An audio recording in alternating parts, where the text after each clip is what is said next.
So our job for the last 6 years has been to try and restore the ecosystems on this site.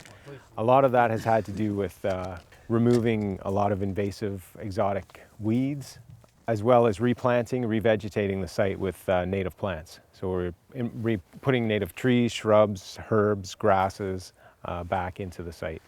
We are actually, at this point, managing the land to thin out the sage and promote the herbaceous grass species, the grasses and herbs that have been planted. And the site we're working on is a 5 hectares of upland dryland bench, what would be ponderosa pine, blue bunch wheatgrass ecosystem, as well as 5 hectares of cottonwood dominated riparian ecosystem along the banks of the Fraser River. In order to restore this site, we had to access or source out a lot of native plants to put back into the site. And we decided that we were going to start up our own nursery, and that was the inception of what is now Splitrock Nursery. This is a small nursery that was started as a result of restoration work that the Lillooet Naturalist Society and Cayush Creek Indian Band have been partnering on. When we first started that restoration project, we needed plants. We realized, oh no, we need a lot more plants than we can actually afford to purchase ourselves. And we also wanted plants that were more genetically attuned to our area. We live in such a dry area, and so we were looking at plants that would be adapted to that climate.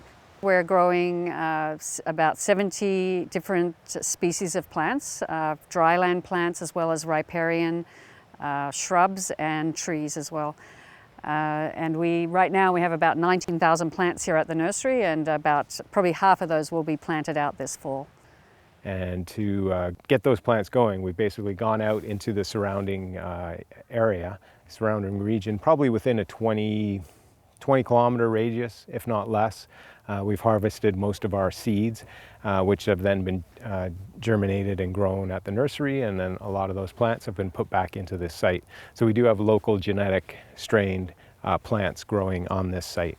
The times that we go out and collect our seed are usually around June to October, and with that seed we'll bring it back and process it, dry it, whatever we need to do over at our office, and then we bring it to here, our nursery, and right now the greenhouse is totally ready for seeding, and we just seed everything into trays and wish it the best of luck and hopefully see it next year.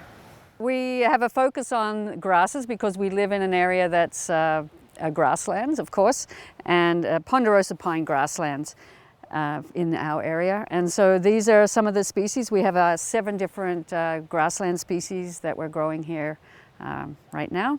We actually just discovered this one. We found it last year, and if you take a look at the seed, I think it looks really cool.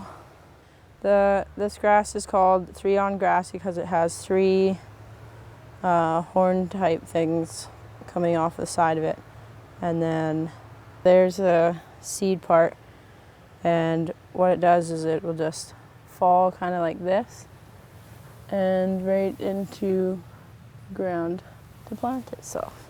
We have 2 designated people that we've been training over the last year to take over the operation of the day-to-day nursery operations, but we also have our restoration crew, and we have up to 12 people on that crew every year, and they come in and they help out like to do transplanting work and seeding and planting out of the plants as well.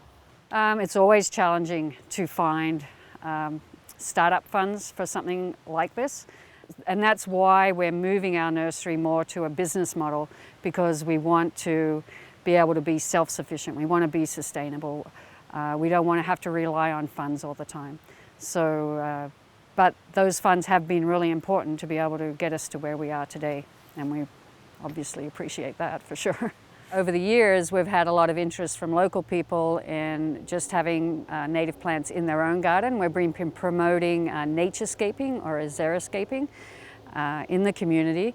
But also we're becoming known through industry as well, through BC Hydro, the Department of Transport,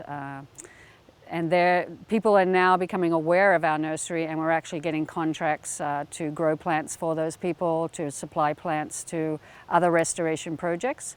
This is our demo garden, and the reason why we planted this was because we wanted the people who come down and check out our plants in our plant nursery to get a better look at what the plants would look like fully established out in the wild. A lot of it too, we try to plant with like the elementary schools so that we kind of get them to learn an idea of how to plant a plant and how much plants really mean to us. And that one's loaded with ladybugs. We do a lot with local schools, both the high schools and the elementary schools. And it's coming up right now here in the fall, we usually have our fall stewardship planting days. And so the schools all come down, and adults, and we even have UBC students from the forestry program come up, and they do a volunteer day with us as well, and learn about the plants in this region and learn how restoration works.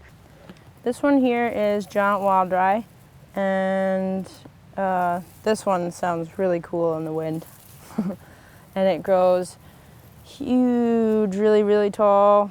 And the Aboriginal people back in the day used to use it to line their pit houses and their cooking pits.